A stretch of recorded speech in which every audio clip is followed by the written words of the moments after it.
Hello everybody, welcome back to the channel. Today we're going to be talking about the regular blood work that we do as part of your periodic health checkup. This video is part of the series that I'm doing about the periodic health checkup, and in this video I'll be going over some of the most common types of lab tests that we do and explain to you how they work. Once again, this is not medical advice, so if you have any specific questions about your own lab tests, please speak with me if I'm your doctor, or please consult your family physician.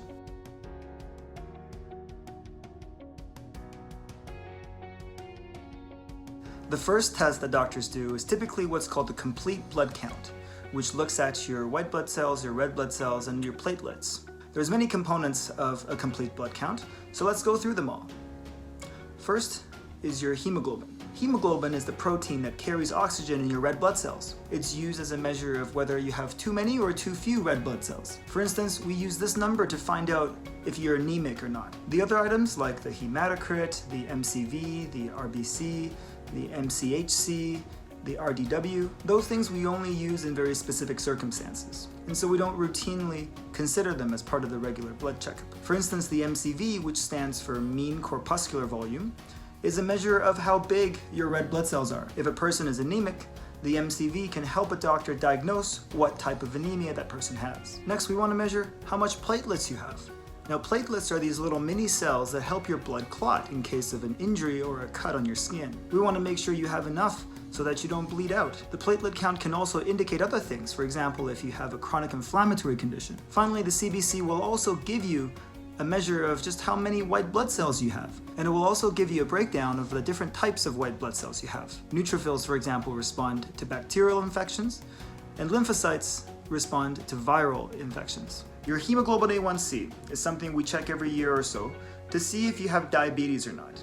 A normal hemoglobin A1c should be less than 6.5%. Now, why is something related to hemoglobin a marker of your blood sugar? Well, it turns out that high blood sugar levels actually affect your red blood cells. Just like how this lint roller collects dust as it travels along your clothing, the hemoglobin molecules in the red blood cells collect sugar particles as the red blood cells flow through the blood. Think of it like this.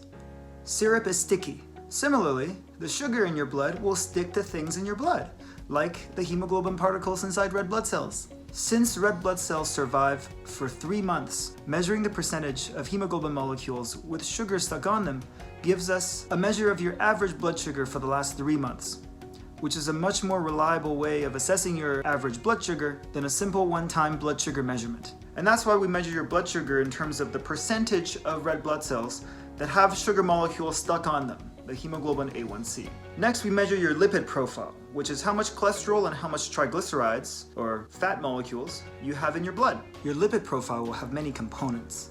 First is a measure of your total cholesterol that you have in your body. Next, we have HDL, the good cholesterol particles that function to bring cholesterol from the blood vessels to the liver for breakdown. From those values, the computer is then able to calculate the LDL, the bad cholesterol particles, which you can think of as bringing the cholesterol to the blood vessels and facilitating the buildup of plaque along your arteries. Next, there's the triglycerides, which again is the marker of the fat molecules you have in your blood, largely coming from the meal that you just recently eaten. And then we have non-HDL cholesterol, which is a measure that we don't routinely use in screening. Overall, we use these cholesterol numbers in conjunction with other risk factors like smoking status, family history, blood pressure, and things like that, to calculate your risk of getting a heart attack or a stroke in the next 10 years. And this 10-year risk allows us to see whether you might benefit from medicine to lower your cholesterol and prevent you from having a heart attack or a stroke. It used to be the case that we needed to fast for this test to be done. Not anymore. For most people, we actually don't rely on the triglyceride level for anything that's predictive of the future. And your triglyceride level is really the only thing that is affected by fasting. Your cholesterol level is not. It turns out that 70% of your cholesterol relates to your genetics, and only 30% of it is related to your diet.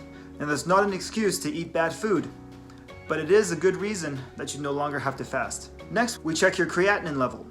And that is a measure of how quickly your kidneys can filter out this waste product that your body produces called creatinine.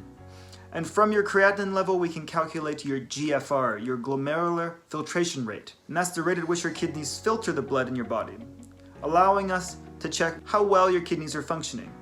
We also check your electrolytes, such as your sodium and potassium, to see how balanced they are in the body.